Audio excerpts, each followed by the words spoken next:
Hello guys and welcome to FIDE Candidates round number 12 recap.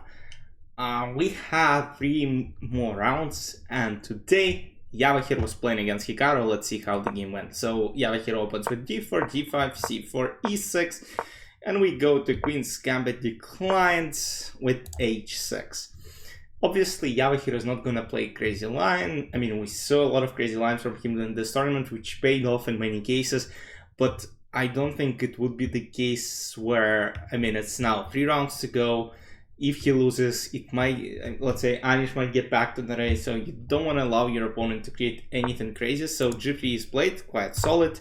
Bishop e7, bishop g2, castle, castle, d takes c4, knight e5, trying to take, and after knight c6, players transpose basically to an endgame which is familiar to both, queen c4, queen c5, offering a queen trade, and basically now it's just all draw. But again, players need to make either 40 moves or threefold repetition. So rook d8 opens open file, rook d1, knight d5 takes bishop e3 protecting the pawn, a4 f3 f6 king f2, and now rook d1 trading one pair of rooks, rook d4 takes bishop c3 king e1, rook goes to d1, giving up the pawn on a2, but after e4 of course it's almost impossible to win, and in the following position players agreed to a draw on move 33.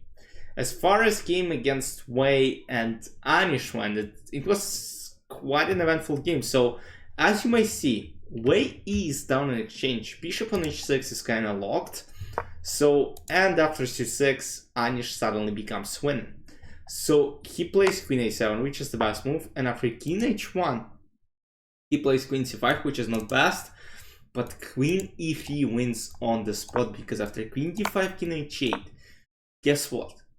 Bishop g7 is one of the best moves. If let's say queen goes to d1, there is rook e8 and queen e1 is coming, and if h3, there is absolutely wild f3 move. I'm actually not quite sure. Let's say this, queen e1 takes, rook e2. Basically the idea is to take the pawn and then come back and take this pawn. Okay, I kind of got it, but still, I mean, on this level players should kind of see it. I'm not sure what he was worried about, because there is also a checkmate. So, but okay, queen c5, and now c7, rook e8, and h3. So h4 once again would have given white drawing chances, but we have h3, queen c7, bishop g5, f3 takes, queen c4.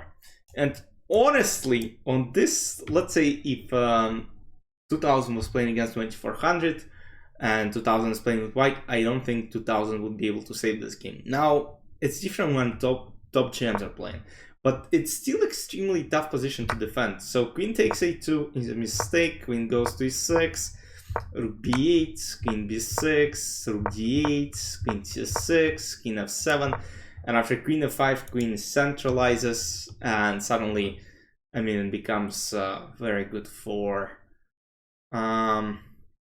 white. So king d5, queen c7, rook d7, queen c2, queen h5, and now king g8, rook g7, and it's gonna be very good. King c4, king f8, queen b4, king g8, king c4, rook f7, queen c8, rook f8, queen c4, queen f7, and now queen g6, h6, king h7, rook g8 once again becomes I mean, it seems to be winning at some point.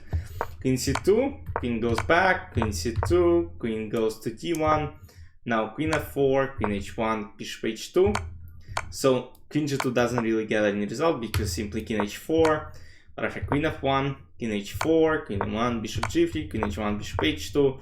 It seems like Wei found some type of fortress here. So bishop g3, b4, bishop goes back, and there's like no way to break through, because pawn on f3 performs quite an important role of stopping rook e4 and pinning king and queen.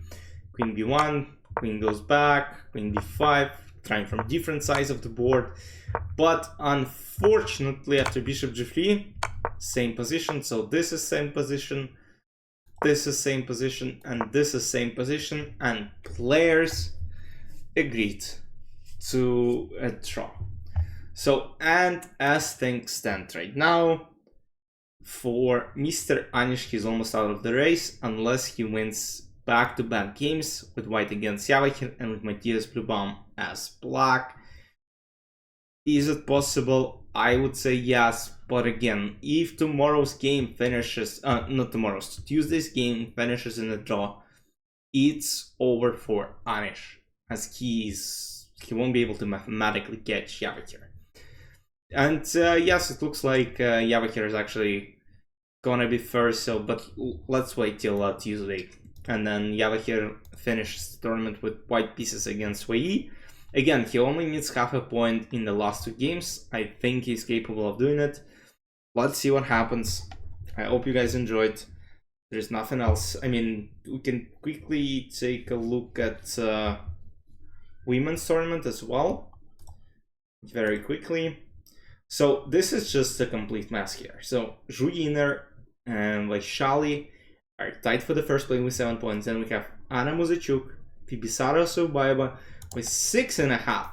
And with 2 rounds to go, in this event, I mean, even Tanjuni and Divya Dashmukh still have mathematical chances to catch, but I mean, it's probably not going to be possible. But I mean, it's just mind-blowing what this tournament has. I mean, there are a lot of blunders. I mean, you can see a lot of decisive results, a lot more than in the men's action, but yeah, it's definitely interesting for the viewers in the last round.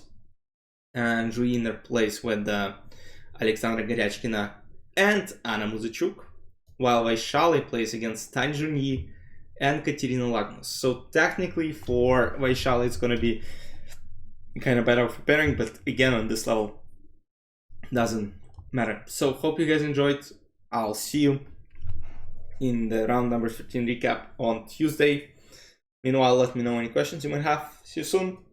Bye.